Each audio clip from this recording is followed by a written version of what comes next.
Padre Pio e il miracolo delle uova.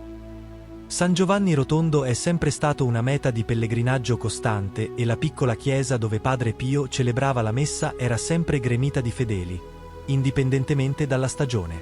Persone provenienti da ogni parte del mondo vi si recavano per assistere alle celebrazioni del frate stigmatizzato, sperando di ricevere una grazia, una benedizione o semplicemente di avvicinarsi a quella figura carismatica. Durante la Settimana Santa, poi, la folla aumentava ancora di più, rendendo difficile trovare un alloggio in paese. Fu proprio in questo periodo che Margherita Hamilton, una donna di profonda fede, si recò per la seconda volta a San Giovanni Rotondo, insieme alla sua amica Clarisse.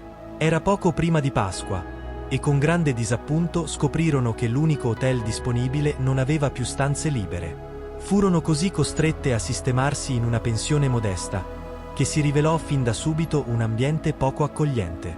La stanza era sporca e maltenuta, tanto che entrambe decisero di non aprire nemmeno le valigie per paura di attirare insetti. Preferirono dormire sopra il letto, stendendo una coperta come precauzione, e senza usare le lenzuola. La mattina seguente era la domenica di Pasqua, ma Margherita si sentiva amareggiata. Da tutta la vita, la prima cosa che mangiava il giorno di Pasqua erano le uova sode benedette, una tradizione che rispettava con devozione. Stavolta, però, non avrebbe potuto farlo, e non smetteva di lamentarsene. Alle prime luci dell'alba, dopo una notte passata quasi insonne, le due amiche si prepararono per andare alla messa delle 5. La celebrazione fu solenne e toccante, e quando uscirono dalla chiesa si sentirono entrambe serene. Ma all'improvviso accadde qualcosa di strano.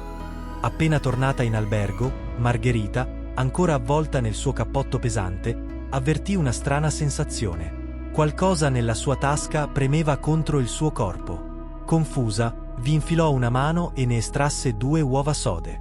In preda allo stupore, ma subito pensando ad uno scherzo, chiese a Clarisse: Sei stata tu a mettere queste uova nella mia tasca? L'amica scosse il capo, non aveva portato uova con sé, quindi era impossibile che le avesse infilate nella tasca. Margherita rimase perplessa, senza riuscire a spiegarsi l'accaduto. Più tardi, quello stesso giorno, riuscirono a trovare una sistemazione migliore e si trasferirono in un albergo più pulito. Mentre sistemava i bagagli, Margherita aprì la valigia e scoprì che la sua domestica, Pasqualina, le aveva preparato 2 pacchetti. Uno con 6 panini e l'altro che doveva contenere 6 uova, accuratamente avvolto e legato con un nastro. Ma quando lo aprì, vi trovò solo 4 uova con lo spazio delle altre 2 vuoto. Ma dove erano finite le altre 2? Le altre 2 erano uova che Padre Pio aveva benedetto e messo nella sua tasca. Nessuno avrebbe potuto prendere 2 uova da una scatola legata senza aprire il pacchetto. In questa storia, che è stata anche testimoniata, a suo tempo, da chi ne è stato protagonista, il Santo Pio da Pietrelcina ha voluto dare un piccolo segno, ma carico di significato. La fede non ha bisogno di grandi prove, basta aprire il cuore. Questo episodio è solo uno dei tanti piccoli miracoli attribuiti a Padre Pio, segni tangibili della sua vicinanza ai fedeli. Un gesto semplice, eppure inspiegabile. E voi, avete mai vissuto un'esperienza simile?